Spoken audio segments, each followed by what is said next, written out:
Y'all, it has been a minute, but I am glad to say this is Second Cup. I am your host, Tim Heller, and welcome back. What an episode to come back on as well. My guest for this conversation is NYC-based millennial Tawny Lara, also known as the Sober Sexpert. Tawny is an author, podcaster, all-around badass with a book coming out called Dry Humping, a guide to booze-free sex, dating, and relationships, coming out this summer 2023.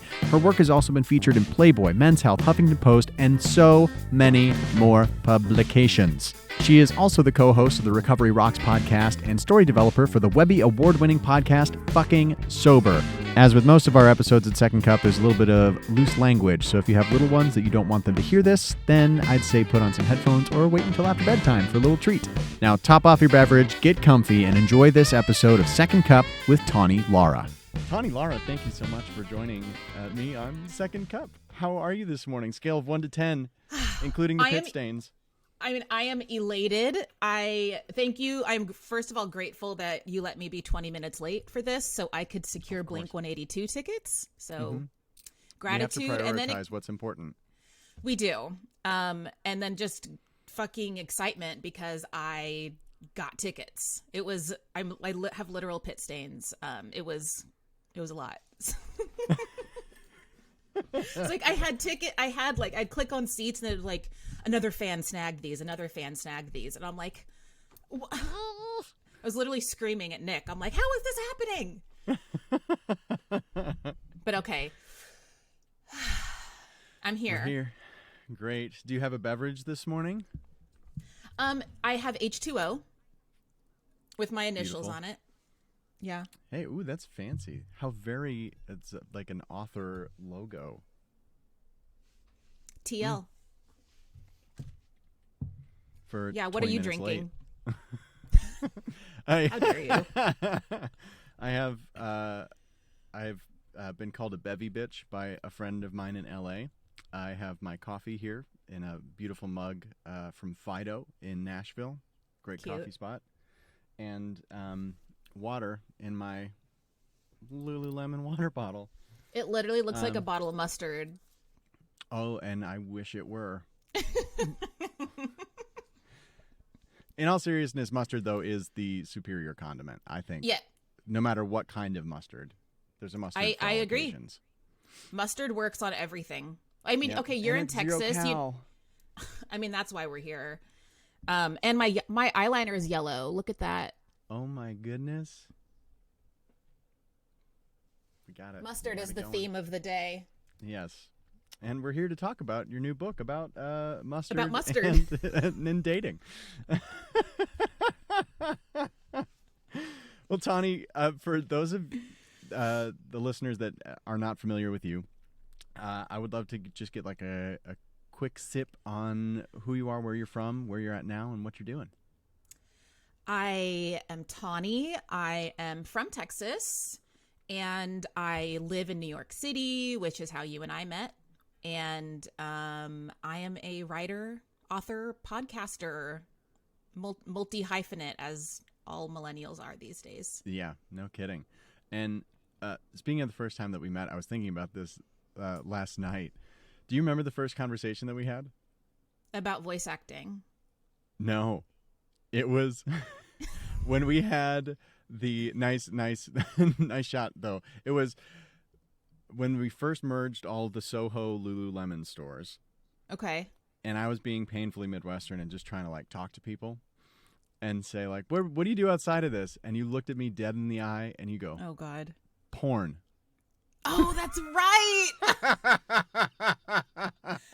I totally forgot.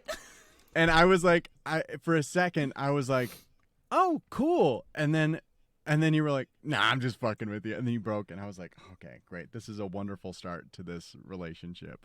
I forgot that was like a prank that when our stores joined, I told my partner, Nick, I was like, I'm going to tell everyone that I meet at this new store that I do porn just to see what they say. Cause like when you meet someone in a customer service job, everyone has like a thing that they do. And then you talk about, oh, so like, what are you doing? Why are you in New York? Oh my God. That was so much fun. Just the look I got on people's faces.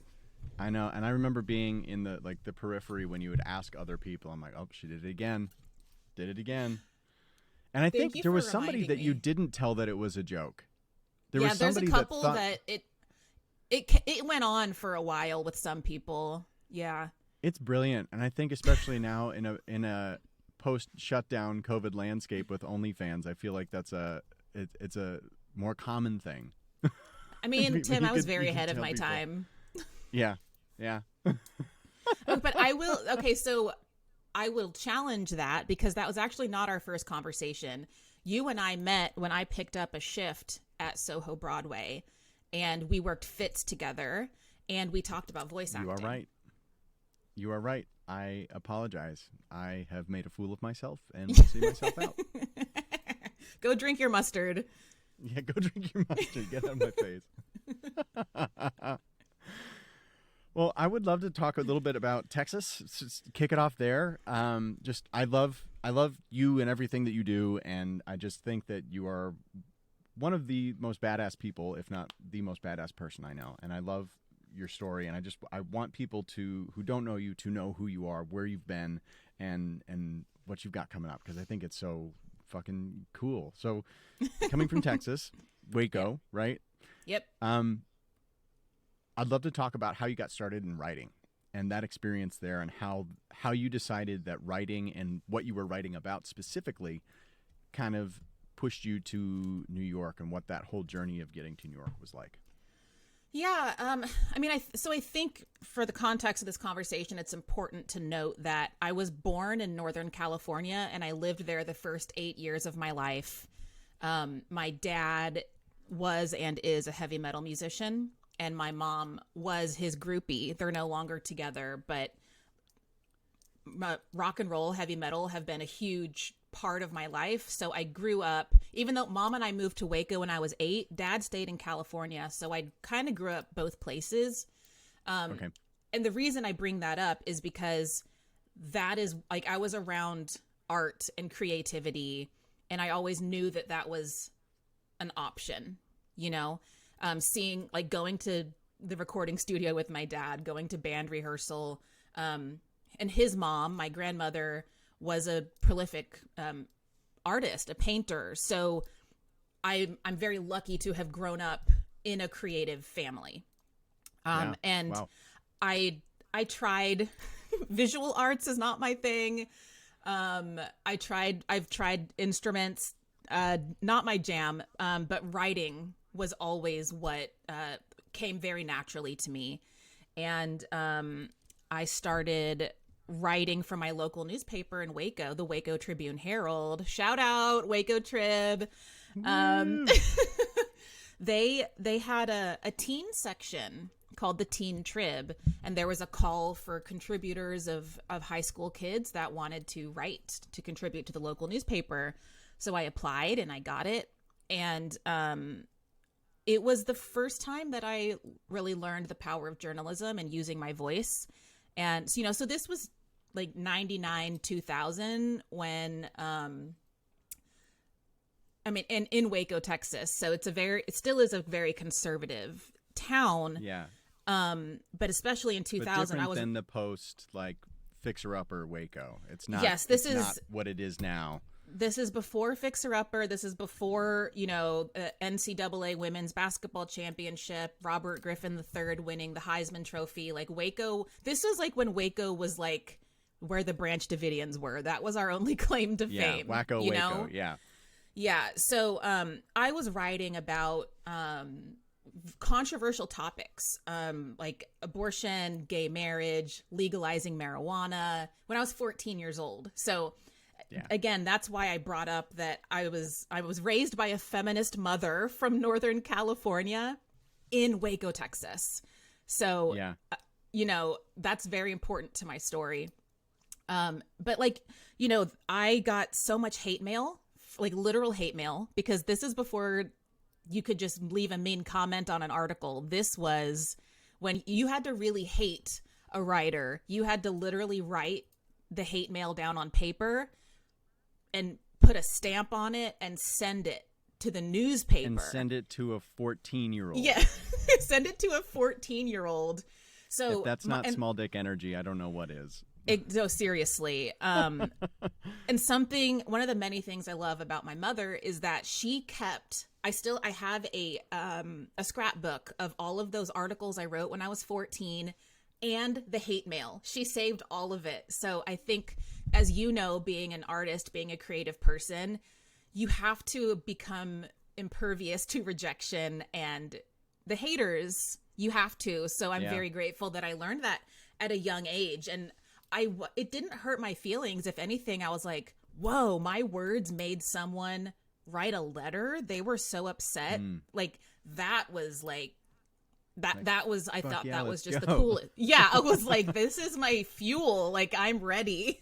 This is metal. This is metal. This is my heavy metal. Yeah. Damn, that's wild. So then all through high school then were you writing for the Waco Trib? I was. I'm grabbing the scrapbook to show you real quick. I was writing for the Waco Trib. I just did it for a couple seasons and then I got into broadcast journalism. I did the morning announcements in high school. I was like, good morning, Midway. This is what's on the lunch menu today. Bum bum bum. Okay. So this is my scrapbook, and I'll just real quick show you like an article. Okay, I literally got called into the principal's office for writing an article about dress codes. So look at wow. Dress codes stink. Yes. The principal literally called me into the office and was like, you made our school look bad with this article. And I was like, I just reported the facts. I wrote an article about the school's dress code policy.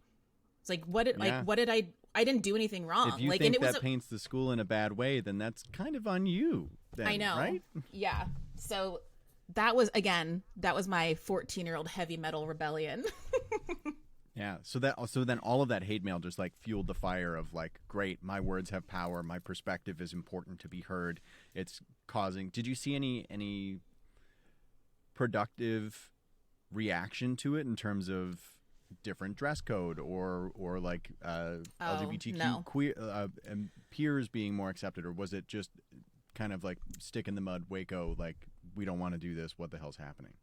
More of the latter, but I have one letter in there that is from at least a woman from Planned Parenthood wrote me a letter about the abortion piece and like thanking me, which meant a lot. And then a woman who was the president of the local PFLAG chapter.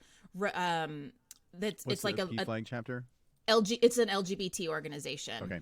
So she just wrote me saying thank you for writing about equality and gay marriage. She's like, I see a bright future in you, and so like I have hate mail and I have like the kind letters too. So that scrapbook is very dear to me, and it's always within an arm's reach in my desk. That's awesome. Wow, what a special thing to have, and kudos to your mom for thinking of keeping that. Yeah. Have you added to the scrapbook with other articles that you published since, or any other? I know a lot of work has moved to digital, but do you have any other things that you've added to that book since? That's a good question. I actually only have one print piece in my years of professional journalism. I only have one print piece. So which piece was that? In Writer's Digest. Okay. I wrote an article about how sobriety helped me become a better writer. Nice. Yeah. Fancy that. I should add that. That's a good sobriety. Come on. Oh my God, I know. That's like my new addiction. I don't either. It's my new addiction is talking about addiction. So coming out of high school then, what was next? Where did you land? What did you want to do? What did you see yourself doing? And how did that work out? Well, this is where the story gets a little muddy because I went through some really traumatic shit in high school. I ended up finding drugs and alcohol at a young age and stopped writing, stopped doing anything creative because I was really trying to escape reality.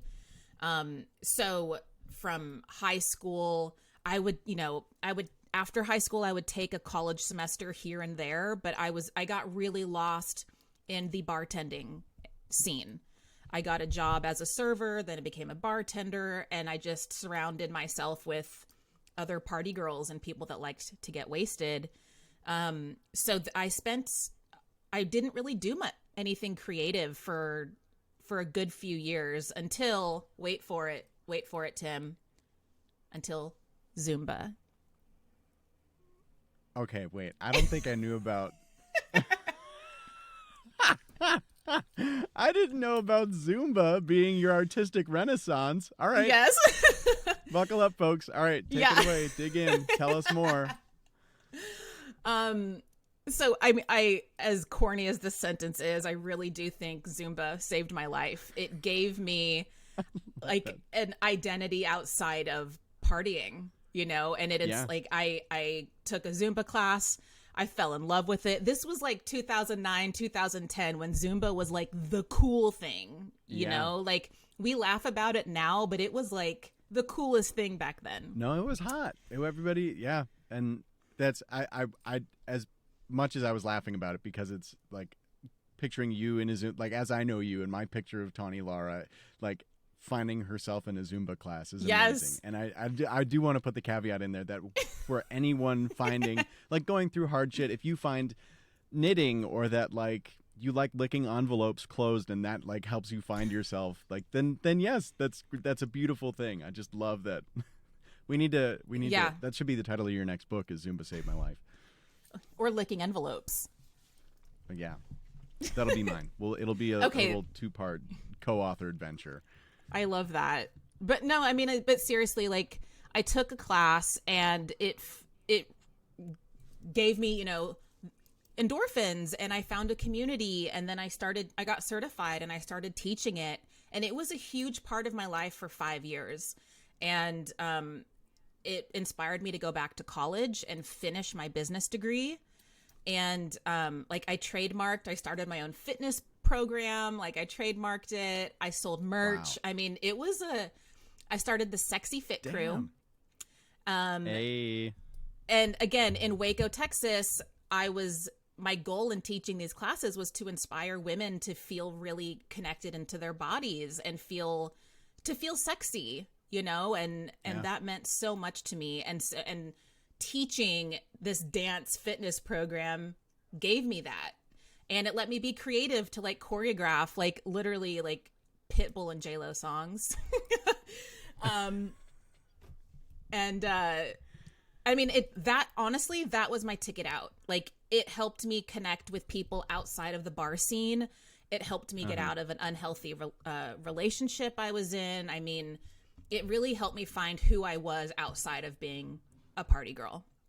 Wow. And so like that is so cool. I didn't know about the Zumba chapter. That is, and this was all still while partying, but just like scaled back. No, no, still hardcore. I mean, a little bit. Yeah, sure. Scaled back, but I think scaled back for me still was pretty hard.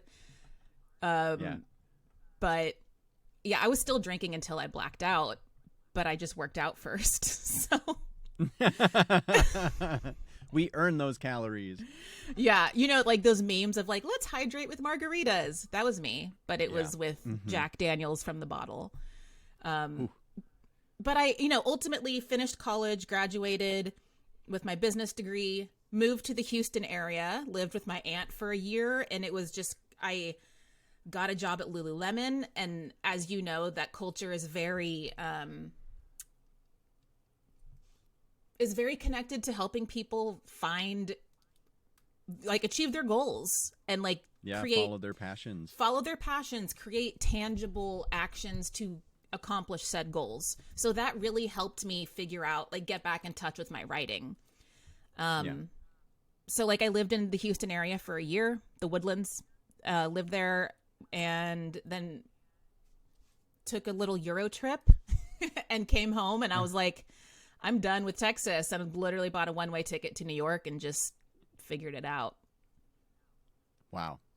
That's cool. And I do want to, so circling back to Lululemon, it is, as artists, we have survival jobs, right? Or things that feed our habit, our creative habit. And landing at Lulu is, I mean, for me at least, I had a very similar experience as you of having that incredibly supportive environment of like, do you want to be here a long time? Or if no, then what do you want and how can we support that? And it truly is an incredible place to work. And I feel like the stores that we got to work at were exceptionally good at that and exceptionally supportive with people in there who were invested in Lululemon for the long run, but really saw people for who they are and what they wanted to do. And if you asked for something, you'd get it. If you had good reasoning of like, this is my plan, this is how I'll achieve it, this is how I'll show up for like the work I'm contracted to do here. Yep. And it is a special place. So highly recommend, and a huge shout out to our Soho community for their support in your Houston community. And that's awesome. So when you landed in New York, what was the plan? Like, what did you knew you wanted to not be in Texas anymore. How did you pick New York, and what was that game plan, if there even was one? Well, I mean, my goal in life has always been to write for Rolling Stone magazine. It still hasn't happened yet, but it will. Keyword. And I have a collection of vintage Rolling Stone magazines that I've just collected over the years from the 70s and 80s, and obviously have the rock and roll background, so that's always felt like coming home. Reading Rolling Stone magazine has always felt like coming home. And they're based in New York, so I was like, well, I guess that's where I gotta go. So I signed up for a 2-week creative writing intensive at NYU. I got in, and I lived in a dorm for those first 2 weeks, and that was my only plan. I was like, okay, this is what I'm going to do for 2 weeks. I have a place to stay for 2 weeks, and I'm going to figure it out. And I did, and like that might sound crazy to some people, but that's what a lot of people do when they move here. Yeah, New York just is figure it uniquely out. suited for that too, because of how many artists are there, and subletting is an easy thing to do. You don't need a car. You can be pretty self-sufficient with not a whole lot. And I mean, I tell everybody I meet, and especially now that we're back in Texas now, is that like people are like, oh my God, you came from New York. Like, aren't you so glad to be out of there? I'm like, no. Like, I love New York. I think everybody should live there for at least a year. You learn a lot about yourself. You learn how to just figure stuff out. There's no safety net. But while also having a giant safety net once you find your community. Everybody is going through the same shit. As soon as you, like, doesn't matter if you've got $1 billion or no dollars. As soon as you hit the sidewalk, it's a level playing field. And so everybody's going through the same stuff. You're going to experience the same stuff every day. And that support system is incredible. That's so cool. So what were those steps to figuring it out after NYU? I mean, I found a roommate in that workshop, and I lived with her for like 2 years, and then I got my own apartment, and then I met Nick, and now we live together, and I think I did okay. And I'd say but so. I think I'm doing all right. But in that time, I started I got a couple like freelance jobs writing for music magazines, just local New York music. When I say magazine, it's websites. And I was paid in concert tickets because even though it's worth noting that I was 29 when I moved here. Like, even though I just graduated college, I was 29. Yeah. Cause like I said, it took me about 10 years to get through school. So, 29, 30 years old, and I'm just getting my foot in the door. Like, I'm literally starting my writing career at 30. So, wow. And I think that's important to share because people think that, like, I mean, in the creative world, it's like, oh, we have to do all this shit before you're 30. No, that's false. You have to be a prodigy. That is so false. Like, I started at 30. So, and I know people that have written their first novels at 60. Like, we're all on our own journey. So, okay, I'll step off my soapbox there. We'll get right back on in a little bit. So, I'm doing this freelance music writing, and I'm also realizing that, okay, I think I might have a drinking problem. And I realized that because I was hanging out with, I transferred to a Lulu here in New York. So I'm hanging out with other creatives, hanging out with other writers that I met at writing workshops. And I was the weirdo who was binge drinking. Everyone else had like a glass of wine, maybe a beer. Some people didn't even finish their drinks, which is like a magic trick to me. Like fucking wild. It's like, did it just not taste good? Because even then, it's like, why?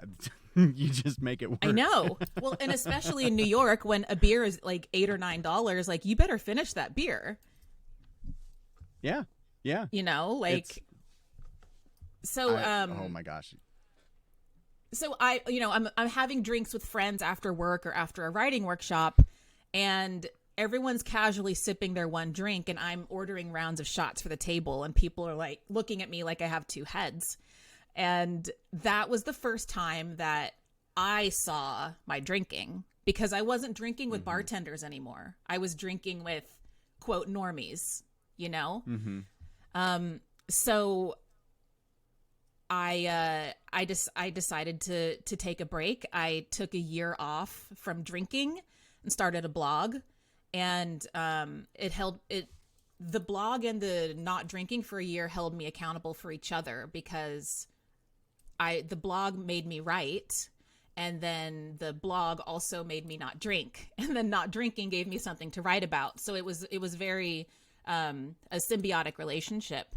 So I committed to not drinking for a year, and then I was like, okay, I'll reassess some things. So that year, I turned 30, and I was like, I'm not drinking for my 30th year, and I, spoiler alert, it's now been almost 7 years. So congratulations, which is fucking awesome. Thank you. But that blog helped me find my voice as a writer again. Like I found what I wanted to write about, and since then I've been published in Playboy and Men's Health and Huffington Post, and usually writing about some sobriety related content, mental health, the mental health umbrella. And then I randomly got a sex column pretty early in sobriety. And so then it began to merge to where now the internet calls me the Sober Sexpert. So I love that title too. And I also love a term. I don't know if you coined this, but I heard it first from you, which is sober tourism. And I think that, and like being conscientious of doing like dry January or like sober October, and then like complaining the whole time about being sober around sober people. Yeah.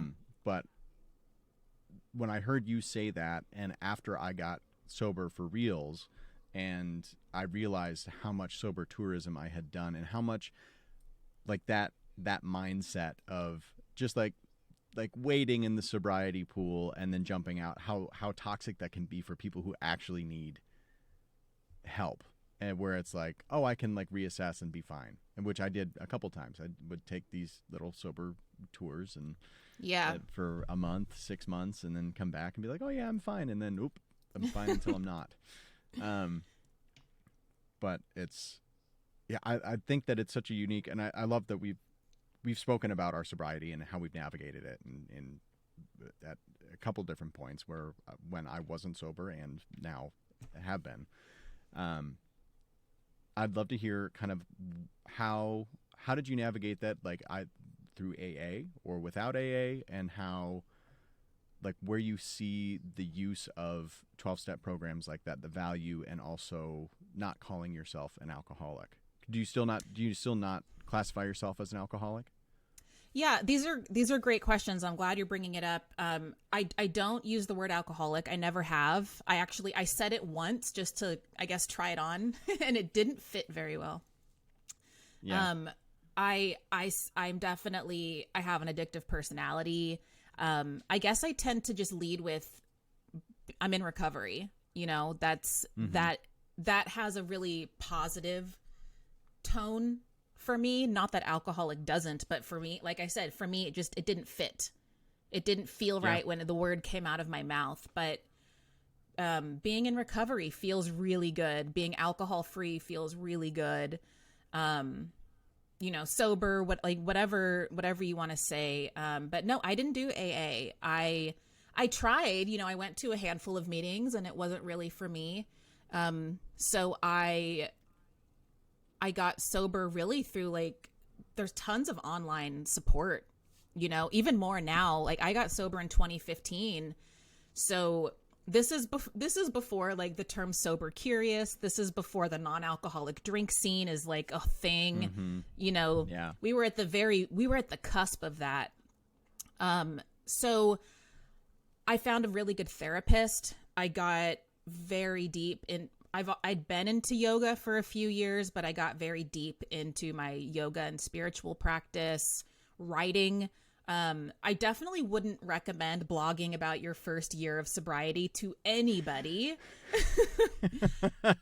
But for me, it worked, it connected me. And why wouldn't you recommend it? It's just the first year is so, or maybe not even the first year, early sobriety is so awkward. You're literally meeting yourself for the first time since you were a kid.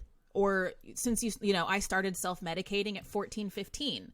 So I met that whole version of me from 14 till 29.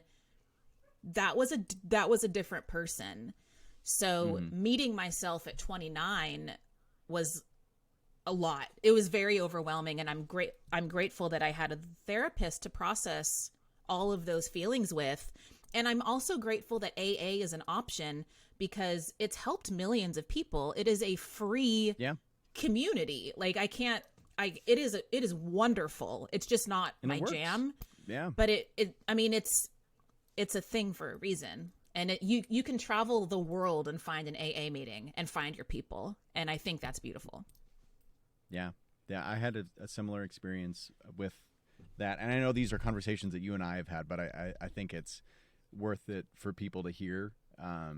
Just that neither you nor I have found that AA is our place, and it's not for a lack of trying. For myself, I found that I was going to show people that I was doing something about this finally, and that I was it was more performative and showing I'm taking this seriously, and I want this, instead of being true to myself, which I called my dad afterwards, he's got 28 years of sobriety, and I called him. I was like, Dad, I love the people, I love the storytelling, I love the message, and I know that it works, and that you and my brother have found solace in it, but it's just not, there's something there that doesn't feel right.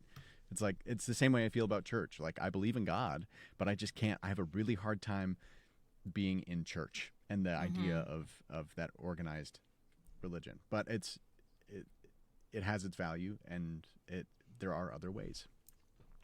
Yeah, and how did your dad respond to that? Because I know a lot of people, especially old school AA folks, are like AA or bust. Oh my God. Yeah, I mean, so luckily my dad is not like that. Okay, good. He had a similar experience where he went early on for years and was just doing it because he had to. He really needed to, and then and it was the only option back then.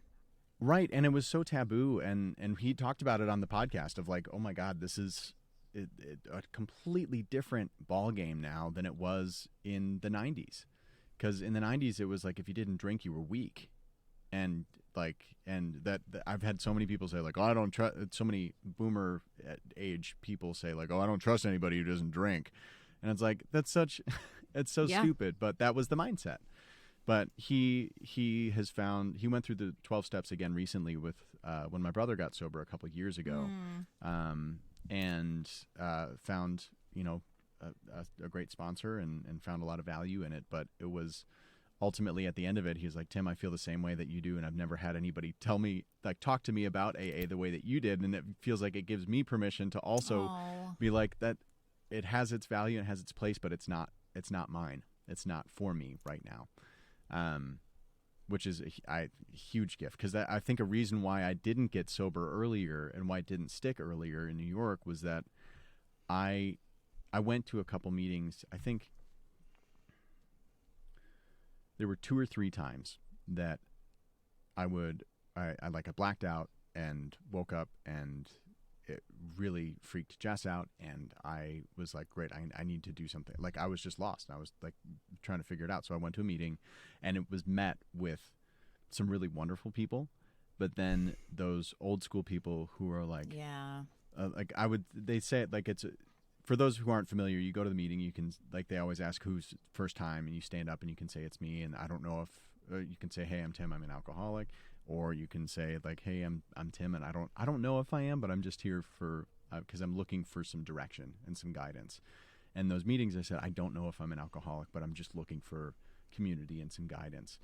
And after those two or three meetings that I went to, inevitably somebody would come up and be like, you still think you're not a fucking alcoholic? And like, you need to go to 90 meetings in 90 days. You need to do this. And I'm like, that is so, and looking back, it was so damaging, and it really honestly probably enabled me to drink more, because I was like, I am not that. I can find identity in some of these stories, and I can relate to some of the stuff that these people have been through. And thank God I didn't have to go through what so many people do have to go through to get sober. And I didn't lose what so many people have lost to get sober. But I knew I didn't want to be that kind of a person. And then I've had so many friends who have texted me and said like, hey, I'm going to try sobriety. And then like 2 weeks later, they post a picture of them drinking or something like that. Yeah. And they feel bad about it. And they say, hey, like, it happens. Like, I'm sorry. I like, you know, I just decided that I needed to do this. And I was just like, I'm not going to judge. It's not my job. Like, if you want to get sober, great. But if you want to go party, then do it. But like, whatever is serving you and however you get to where you need to get to is what's important. But I'm so sorry that you had that experience. Cause like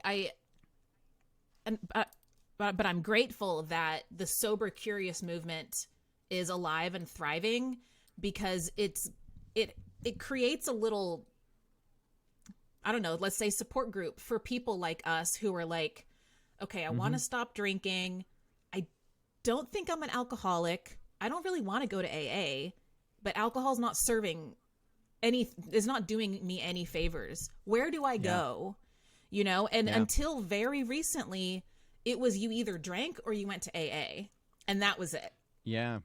And I had a great therapist in New York that I still work with, that I went to him initially because after drinking too much and trying AA and being like, ugh, I went to him. I was like, I just want to drink less. I want to start with drinking less, because the thought of, and what a lot of people fall into, I've found when they want to stop drinking and be sober, it's that thought of never drinking again. The ultimate, like, eternal finality of it is overwhelming, and it is. And so I started with, I just want to drink less, because I'd heard on some other podcast, there's like people who have done that and found that it works, and you can drink like a normal person. But for me, I just couldn't stop thinking about, why can't I drink like a normal person? Yeah. I'm glad you brought that up, because that is a somewhat controversial take. Of some people can go to AA or be sober for 20 years, and then they're okay having a beer every once in a while. And that you can't talk about that in an AA meeting. That is sacrilegious. That is like, you're going to hell. That's considered a relapse. Yeah. I know. And it's a relapse. And for some people, like, I have, next month I'll have 7 years of sobriety under my belt. I've done an extensive amount of work to figure out why I self-medicated with alcohol. And I honestly, I know, I have a feeling I could probably drink a beer and be okay.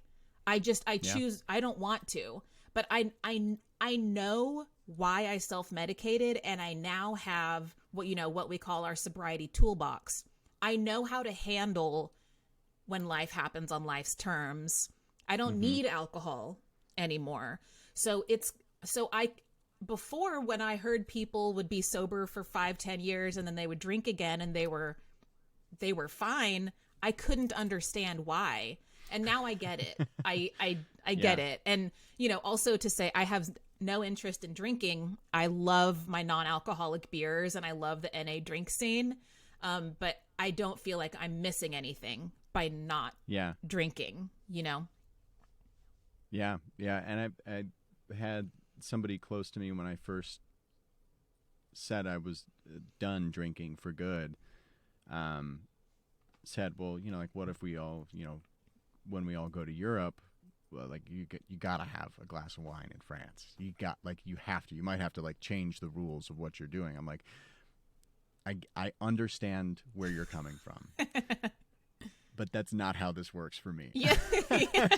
Yes. Because if I go to France and I have a glass of wine, it will turn into a barrel, and it will just be because I have broken that rule for myself. And again, like I don't have interest in doing that. And that was also another thing that kept me from getting sober, was this idea of like Jess and I still haven't taken our honeymoon, and that was going to be like what we were going to do, is like go to these wineries and have that.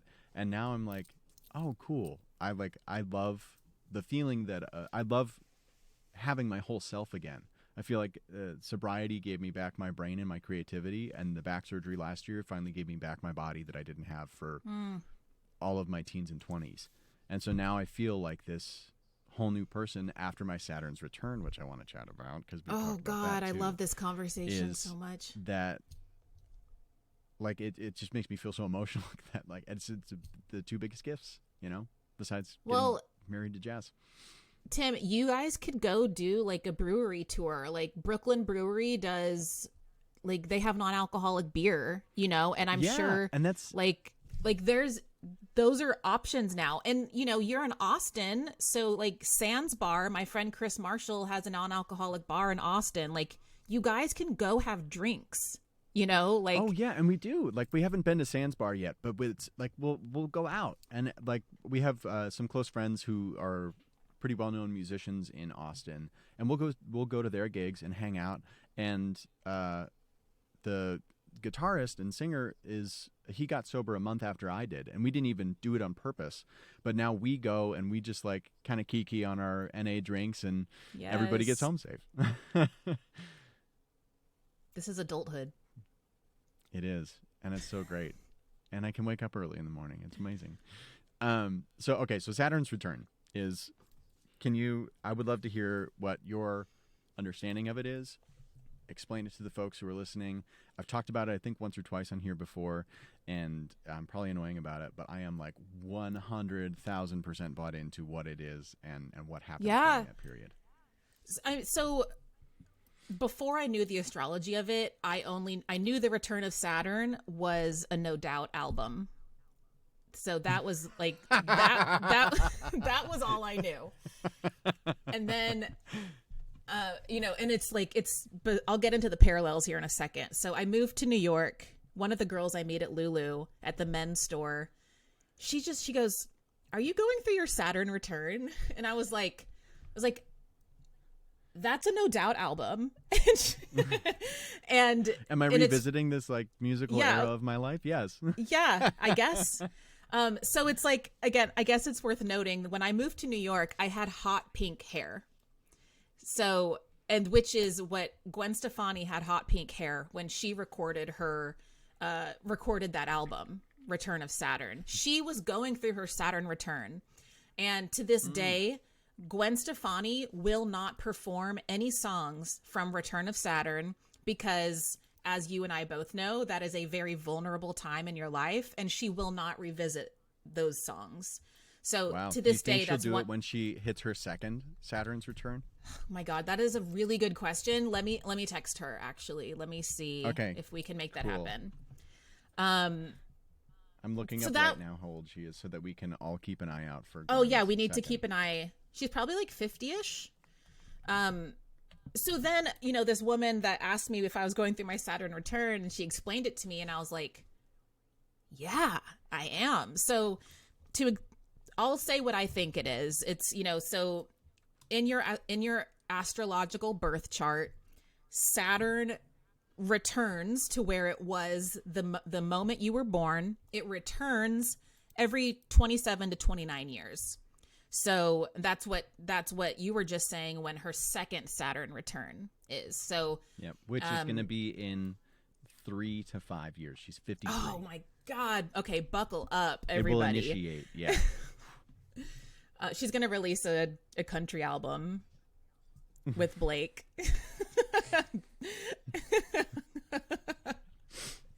Sorry to make you do this. Saturn returns to the farm. Yeah.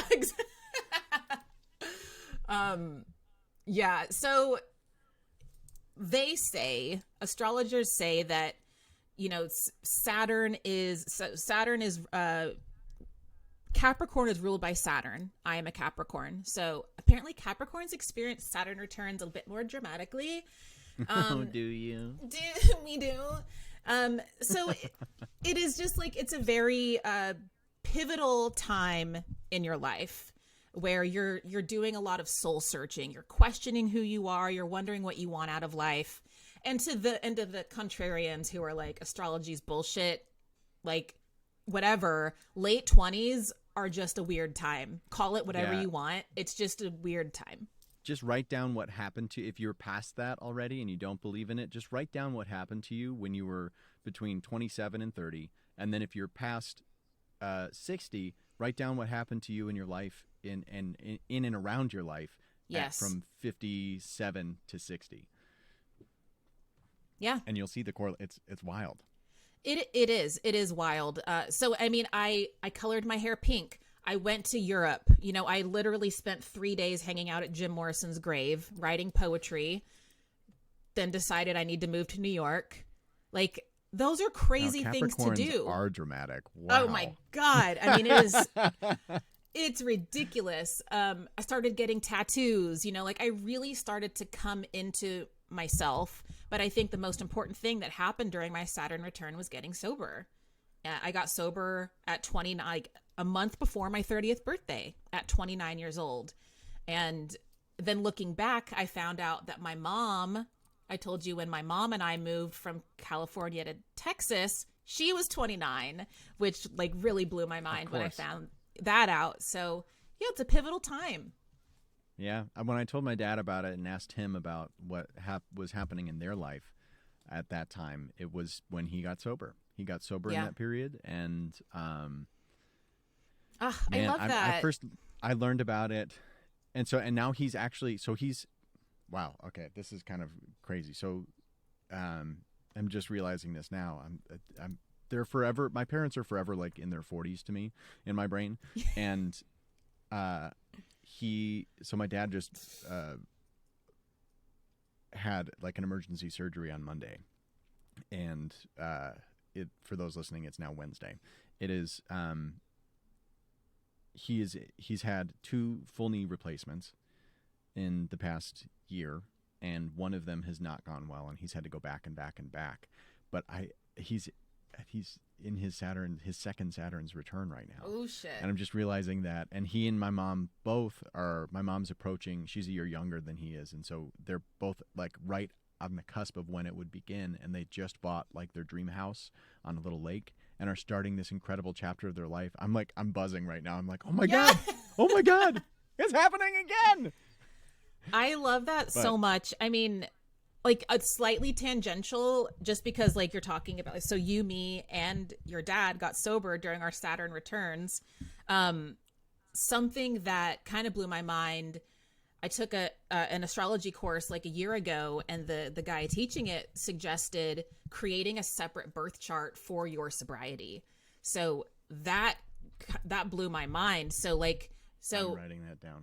Yes. So if people are listening and they're like, what are these crazy people talking about? So like a birth chart is like your birth, the day you were born, if you have the time is very important, and the location. You put all of that into a database. Just Google birth chart, and there's tons of free websites. Yeah. So CoStar basically, is a great app too that you can use. CoStar, I love AstroSeek, the website AstroSeek. So basically I created a birth chart for my sobriety. It was like, okay, November 30th, 2015, around 8 p.m. is when I like had that switch in my brain, in New York City. So like I have a whole birth chart for my sobriety, and it's interesting to look at it as its own, because it is its own birth, So like my sobriety is turning 7, and my sobriety is a Sagittarius. Okay. I told you Capricorns are dramatic. Wait, so when is your birthday? September 22nd. easy to remember because of Earth, Wind, and Fire. Do you remember the 21st night of September? And my answer is no, Virgo? I don't. So it's, let me see. I think that's Virgo, right? Or Libra? Second zodiac sign. What is that? Virgo. Yeah. Yeah. Oh, it's right. The last day of Virgo. Okay. So like that's I something don't know you what could that explore. means.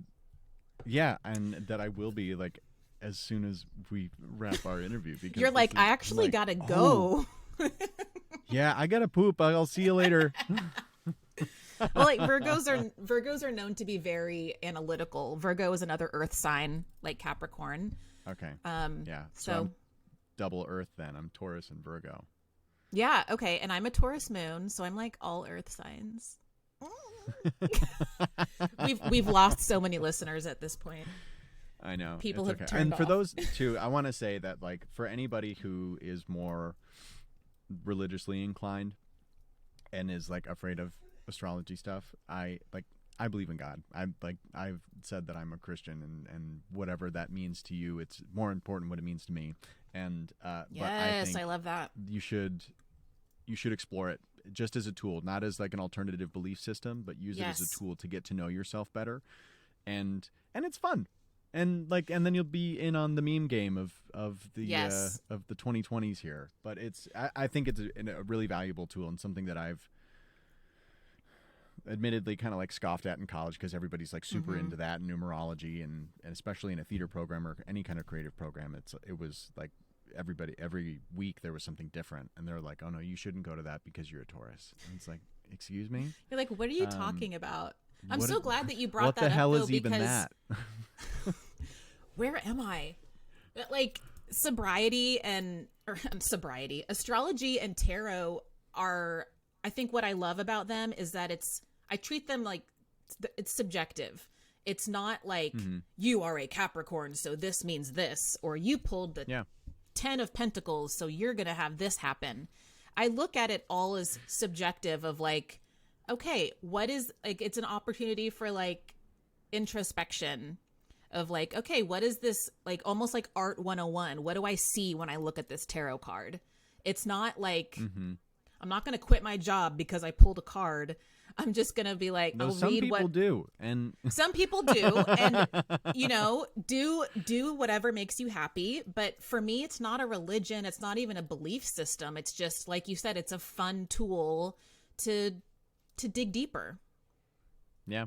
Yeah. And now having a year of sobriety under my belt, I look back at like when I used to be like, oh, that's not me. That's not me. It was me hiding my, it was me being in denial of those parts of who I am, or like these websites are calling me out, and I'd resonate and be like, that's not me. Yep. So oh man, I love this shit. The Saturn's return is so exciting, and it's dope. So if you are listening and you want to comment what happened in your Saturn's return, I'd love to hear it and just talk about it. We may just do an episode where we have people call in and say what happened or what they're experiencing in the middle of their Saturn's return. I mean, I really hope after we hop off, you revisit No Doubt's Return of Saturn. It's a really good album. For sure. That is what we'll be playing. We were watching my in-laws' dogs, and it's chaos, and I think that will ground everybody, or maybe not. Perfect soundtrack. So, okay. Moving on to your book that you have and that is coming out and that you've been working tirelessly on. I want to hear about the book. I want to hear about this whole process of post. I feel like, or at least to my understanding, when shutdown happened, we were all working from home. Lulu took care. Another great reason to work at Lulu. They really took care of us and paid all of us. Some of us more than what we were actually working before COVID happened, and provided work from home opportunities for folks. What did that do for your creativity and your writing career? And now where you're at, where you are outsourcing like a queen. And I am literally, I am a whore for outsourcing. Yeah, so I am very grateful Lulu let me and many others pivot to a work from home role. And I absolutely understand why work from home is not for everyone. It is absolutely for me. It gives me the work-life balance that I really needed. It helps me just not commute 2 hours a day. You know, I live in Washington Heights and I was working in Soho. So sometimes that commute was an hour each way. And not having that 2 hour, hour and a half, 2 hour round trip commute has given me so much time. I mean, to focus on, to focus on my passion projects, but also just to find balance and happiness in life and in my recovery. But in the context of this conversation, it really helped me knock out my book proposal, which, you know, we could get real inside baseball here and I could do like a publishing 101 conversation. But to keep it simple, a book proposal is, it's essentially a business plan, your business and marketing plan for your book idea. So my book proposal was 77 pages and it was, I would say 70% marketing plan. And then the rest was sample chapters of the book. So that is to get a nonfiction book deal, you have to write a book proposal. And that is how you land an agent. And then an agent is how you land a publisher, which is essentially your book deal. Wow. So to write a nonfiction book, you need to write a book. It's funny because like for a fiction book, you write the book and then you query agents. But for nonfiction, you write the proposal. And so I didn't write my book until I got my deal. Wow. Okay, cool. I did not have any idea how that worked. That's fascinating. Yeah, most people don't. It's a really crazy industry. So tell us about your book, Dry Humping, and what we can expect. And also, what an incredible title. Thank you. So the book is called Dry Humping, A Guide to Dating, Relating, and Hooking Up Without the Booze. So like we talked about earlier, I found this crazy intersection of sobriety and sexuality. And that is, you know, as journalists say, that's my beat. That's what I write about. So I wrote a book about it. And it is the guidebook that I needed in early sobriety, in my Saturn return, when the thought of dating, let alone having sex without alcohol, just scared the hell out of me. I had no idea what to do. Again, this was 2015, 2016, before sobriety was like a trendy, cool thing that people are doing. There was no resources about sober sex and dating. Like there was not much. There's still not much, to be honest. Yeah. So this is really the book that I needed when I was newly sober. And it's a how-to guide on how to, you know, so it's sober date ideas. It talks about, it debunks the myth of liquid courage and gives readers tangible advice on how to cultivate their own intrinsic courage so that they don't need to rely on outsourcing it to alcohol. See, that's where outsourcing is bad. We'll get into the good outsourcing. But, and also relationships, you know, some people like yourself get sober in a long-term relationship. So how do you handle that? That presents its own set of challenges. So it's really the guidebook, regardless of where you are on your sobriety journey, whether you do dry January, whether you're sober for 20 years, it's how to handle those interpersonal relationships without alcohol.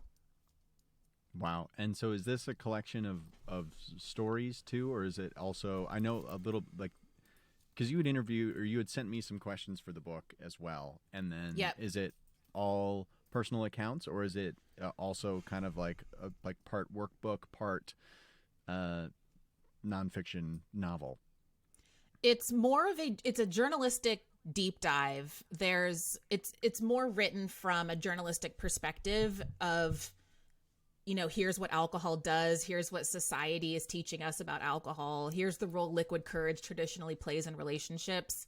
And then I put my own personal anecdotes throughout the book, but it's not the Tawny story. You know, it originally started as a memoir. I tried to write this as a memoir for years, and I learned as soon as I pulled myself out of the story and I wrote about it from an objective perspective, then it all came together.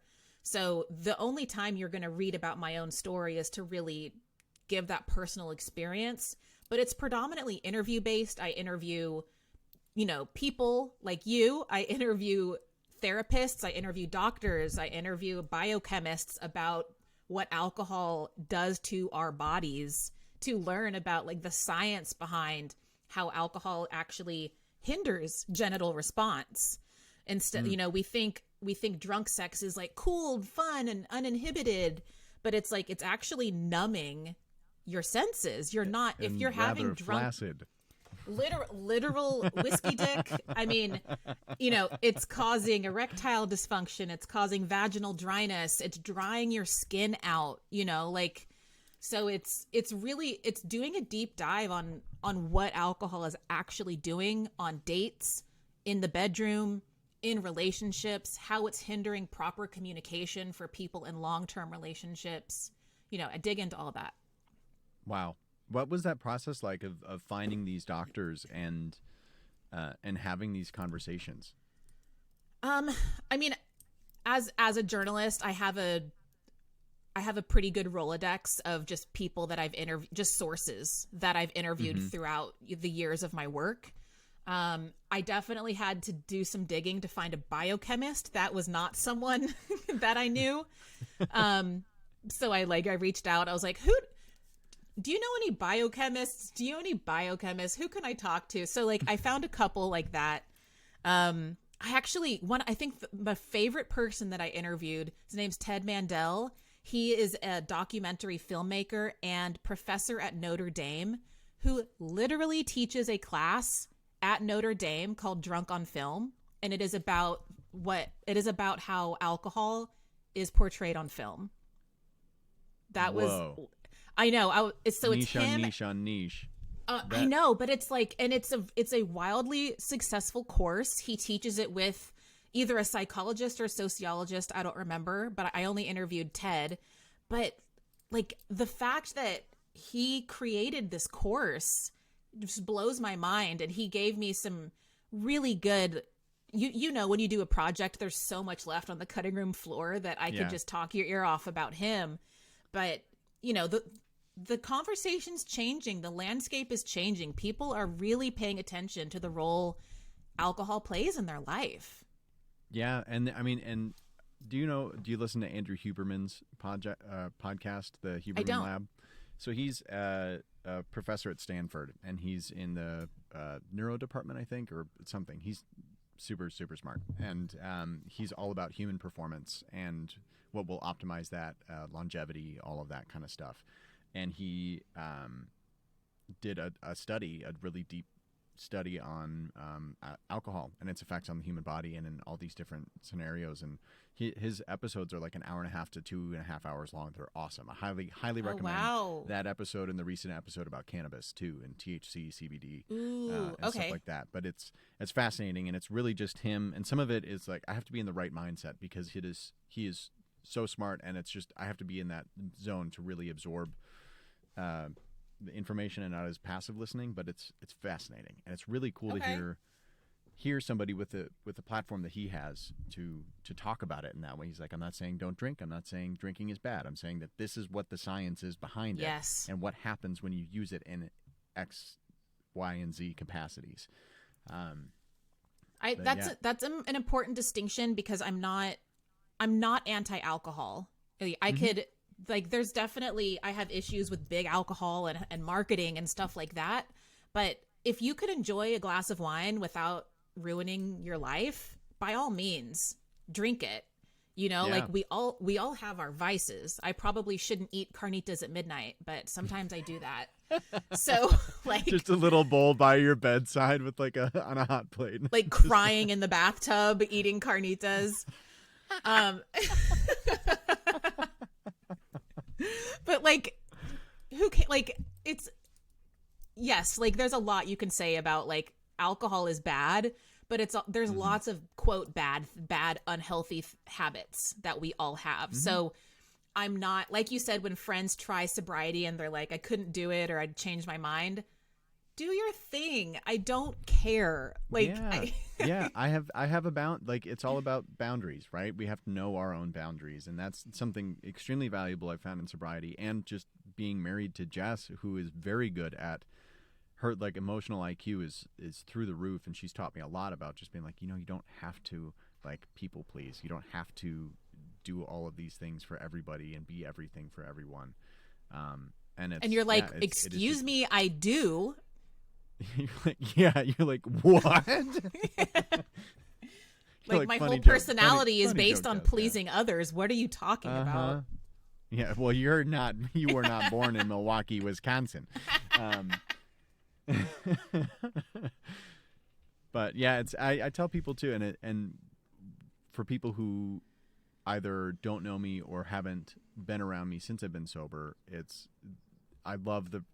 very sweet to say like, hey, is it okay if I drink around you or whatever it is? But and my answer is always yes. Like, I want you to go out and have a good time. I want you to, like, if you want to get weird, go get weird.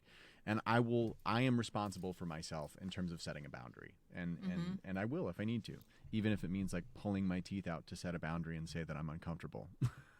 But isn't that such a gorgeous moment of growth? Because like a year ago, you couldn't do that. And now you have your toolbox, you have the language, you have the confidence. I think for me, confidence was a big part of like, how am I going to have this conversation without alcohol? What am I still going to be interesting with my friend group without a glass of wine first? Finding that confidence in yourself to A, create the boundary, and B, enforce it is like, people don't talk about that. People are like, oh, set a boundary. You have to know that you deserve that boundary. And that is a huge hurdle. Yeah. And you have to know. And like, I think, yeah, the confidence is a huge thing, because I am very outwardly confident presenting, but it's ever since I've been a little kid, I'm extremely insecure, and something that, and like really, like to the point of like, Jess has had to say, like, you can't say these things to yourself. You can't talk about yourself like this, either to yourself or like in jest, because I use humor to cope. And it's, since getting sober, it's not only that confidence to set that boundary with other people and with myself with drinking, but to really develop that healthy sense of fuck it, and like, this healthy sense of fuck it. There's your book title. Hell yeah. Yeah. Healthy sense of fuck it by Tim Heller. Heller, yeah. But yeah, it is. I hope that everybody can find that, whether that means stopping drinking or setting it, or drinking less, or drinking a butt ton. And it's just like, there you go. A butt ton. It sounded like I was going to say drinking a butt. And which, I mean, do you? Yeah. We are sex positive here. Do you? Go on and drink a butt. Drink your butt. With your, or drink some mustard. Oh my God. I can't with that water bottle. We've come full circle. Yeah. Tawny, thank you so much for doing this. I adore you, and I am so excited for your book to come out. And I love seeing what you're up to, and getting the updates via text and via email and everything that you've got going on. This is just the beginning. For you. Yes, you as well. We're on some interesting journeys, and again, full circle, we started this conversation talking about how Lulu brought us together and helped us find our tap into our passions. And I really do think that that's why I'm in New York, and that's why I'm focused on writing, is because someone taught me how to create tangible goals and how to achieve them. And now I have a book deal. Look at me. Now I have a book deal, and now you have a podcast. Yeah, and now I'm in Capricorn Sagittarius. Oh. Well, before I cut you loose, I have. We didn't talk about outsourcing. Do you want to talk about outsourcing for like 5 yes, minutes? Shit, I do. Yes. Okay. Okay. So rewind. Moving on from the book. So tell me a little bit more about outsourcing, because this is something that we've been texting about, and you've been very gracious in dealing with my psychosis around it. But my own worries with it is like that: A, the lack of control, like somebody else is taking over the school project, and I have to trust them. And B, the money investment. Just simply as like a freelancer and building up your own business, it's scary because, especially when it's full time, it's every dollar counts, and especially when you're in a relationship and you're sharing expenses and finances and all of that. I mean, it's everything that you just said. The anxieties of bringing on someone into your team they're very real, and I had those same anxieties. A friend of mine hired a personal assistant, a virtual assistant, about a year and a half ago. And when she said it, I was like, it sounded like she was speaking another language. I was like, what? It's like, what? You think you're better than me? Yeah, exactly. I was like, what are you talking about? You have an assistant. And I just, over maybe 6 months, I heard her casually mention how it's like really helped her out. And I was like, wait, we're doing the same work. Why don't I have an assistant? She's a fellow sex writer. Now, so, she sent me the link to this online database that I think I sent you, it's an actual training, a virtual assistant program where people are literally trained on how to be a VA. And I applied. I said what I needed help with, which was initially inbox management, calendar, scheduling, invoice management, all that kind of stuff. So I found a great girl. Her name is Sarah. She lives in Florida. We've still never met IRL. And we started at 3 hours a week, and now we're at 5 hours a week. And then talking about being a whore for outsourcing, then I was like, well, I'm sick of like all this shit that I have to do on social media, all of the posting, all the engaging, all of the creating these videos. Like, I want to just like, I'm writing a book. Like, how can I just want to focus on my writing. So I hired someone and to just do social media for me. So now I have someone 5 hours a week for inbox, invoices, and scheduling, calendar. Like Sarah scheduled this whole thing. You and I are here because of Sarah. You said, can you email my assistant this? And I was like, oh God, I want to say that to people too. Yes, it is it's a power move. And now Anne, my social media manager, she's 5 hours a week. So she does, everything. I'm talking to her this afternoon. Yeah, there we go. So it's like everything you see on my social media, she is managing it. I still write the copy. I'm still making the videos. Like, it's still very much my voice, but I prefer to have a boundary between me and Instagram and me and TikTok, where she and I work through a Google Doc where I write the copy and she does the rest. And for me, that is what works. And yes, it is a significant investment to outsource 10 hours of my work, but I'm able to take on more freelance projects. I was able to write my book in 3 months. All these, I'm able to do my podcast. I'm able to do all of these multi-hyphenate things because these two other people are doing the minutia that bogs me down and gives me anxiety. Yeah. Wow. Period. I'm excited and anxious about it because I have reached a point where I need help. And it's, for a control freak like me, it is scary to think about. Like, I know that I need help, but I need somebody to do it the way that I need it done. And it's and I know that because if somebody's working with you, then I would inherently trust them to be able to do that. Well, there's a huge learning curve. It's like you said, you're downloading your brain to someone else. And there is it's very vulnerable. You're sharing your social media passwords with someone. You're sharing your email passwords. You're sharing, you're giving them your voice. Like, sometimes I'll see something that Sarah sent in my voice, and I'm like, oh my God, she's like really good at being me. This is kind of weird. This is scary. But this is also what I'm paying her for, Yeah. But it like, I've been with Sarah for a little over a year and Anne for six or 8 months now. And, it is a whole other relationship that needs communication and trust. And you have to train them to do the thing the way that you want it done. And that puts you in a management position. And that is it. A lot comes with it. But it's definitely worth the payoff is worth it. If you find. What has that payoff been for you? Not specific numbers. Tell me how much money you've made, how much money you've spent, break it down. No, but like, what has been that payoff financially without sharing numbers and mentally for you? I mean, I would honestly say the financial reward is great, but I think the mental reward has been way more than I could have even imagined. Just knowing that there's a handful of things that I hate doing that I no longer have to do. It does feel like there's weight off my shoulders now. And, but that there's still sometimes a mistake will happen and I'll be like, oh my gosh, make sure this doesn't happen again. This is really important.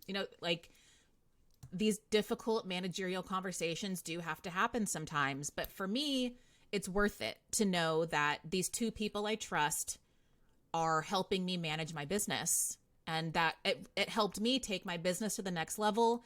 I raised all of my rates as a freelancer because I've brought 2 people onto my team. So I've doubled my rates for a lot of my work.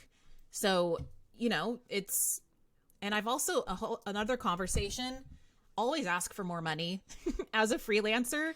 But I've found that if I double my rates or even raise them slightly, most clients are going to pay it or at least meet you halfway. So yeah, and if you double it and lose half your clients, then you're still making the same amount of money. And it's oh my God, especially I talk to a lot of new freelancers and not new freelancers about like you have to have those conversations. And that's another bringing it back to Lululemon is that like their training, I feel like they are unparalleled in their training of leaders and leadership and how to have those conversations. And so it helps with that too. But it does. It really does. And you and I have had some managerial experience at Lululemon that I'm flexing some of those muscles now of like how to have difficult conversations with your team. Yeah. The Tawny team, the Tim team, the Tawny team. I called them my sobriety team. Oh man, I'm jealous. I can't. I might have to steal that. But you and can. I also love. Also, your blog was the sobriety party, right? Yep. Amazing. Where can people find you on social media and your website and keep an eye out for your book? How do they stay in touch? Tawny M. Lara on all of the social medias, Instagram, TikTok, Twitter, and websites, tawnylara.com. The book comes out fall of 23, but it'll be on pre-order soon, so stay tuned. And my podcast that I co-host is called Recovery Rocks, where we talk about recovery and rock and roll. Amazing. Tawny, I have 4 quick fire questions before we actually cut you loose. Okay. Just quick short answers here. What is a nickname that you had as a child? Tawny the Spy, because I was obsessed with Harriet the Spy. Who inspires you right now? Right now, I'm gonna get my co-host Lisa Smith. She's an author, and she took me under her wing, and I wouldn't be here without her. Awesome. Shout out to Lisa. What's a piece of content that you can't get enough of right now? Can be a book, can be a TV series. Oh my God. Is it really boring if I say that I'm studying Spanish? So I'm just like really in, like Duolingo is my bestie right now. The piece of content is the Spanish language. Yes, that's absolutely. Yeah. I love it. Last question. You can only have pizza one last time. Where from and what's on it? In Washington Heights, Fresco's Pizza. Can't recommend it enough. It is a pear and gorgonzola. Oh, dirty. Yes. Yeah. Done. Fresco's Pizza. Tawny, thank you so much for taking this much time to hang out. It's so good to see you, and selfishly, it's just been nice to just catch up. I am so excited definitely for your book to come out, and I'm excited to also become a whore of outsourcing. Oh my God, keep me posted. I'm excited. Yeah, I will. I'll text you Yes, later thanks today. for having me. Yes, thank you. I'll talk to you soon. Thank you so very much for listening to this episode of Second Cup with my friend Tawny Lara. To stay up to date on everything that she has going on, including her book launch and podcast news, you can follow her on Instagram and TikTok at Tawny M. Lara, TAWNYMLARA. Everything is also linked in the description of this episode. If you haven't already, you can find the full video versions of Second Cup on YouTube and on Spotify. And if you haven't liked and subscribed or left a review, we would really appreciate it if you did. If you'd like to know more about sponsoring an episode or sponsoring a couple of episodes, you can reach out to me at tim@timhellercreative.com. Before I release you back into the wild, I want to say a special thank you to a couple of people who have joined the Second Cup team. First off, from Arai Productions, we have Auberth Bursey and Sarang Sharma, who have so beautifully edited this video, as well as some video content, and my good friend Julia Shepard-Morgan, who has joined as producer. Thank you all so much for all of the work that you put into this, and I could not be doing this in this capacity without all of you. Be sure to subscribe on any platform that you are listening or watching so you can stay up to date. And tune in next time as we have another incredible conversation with a really cool person. Bye.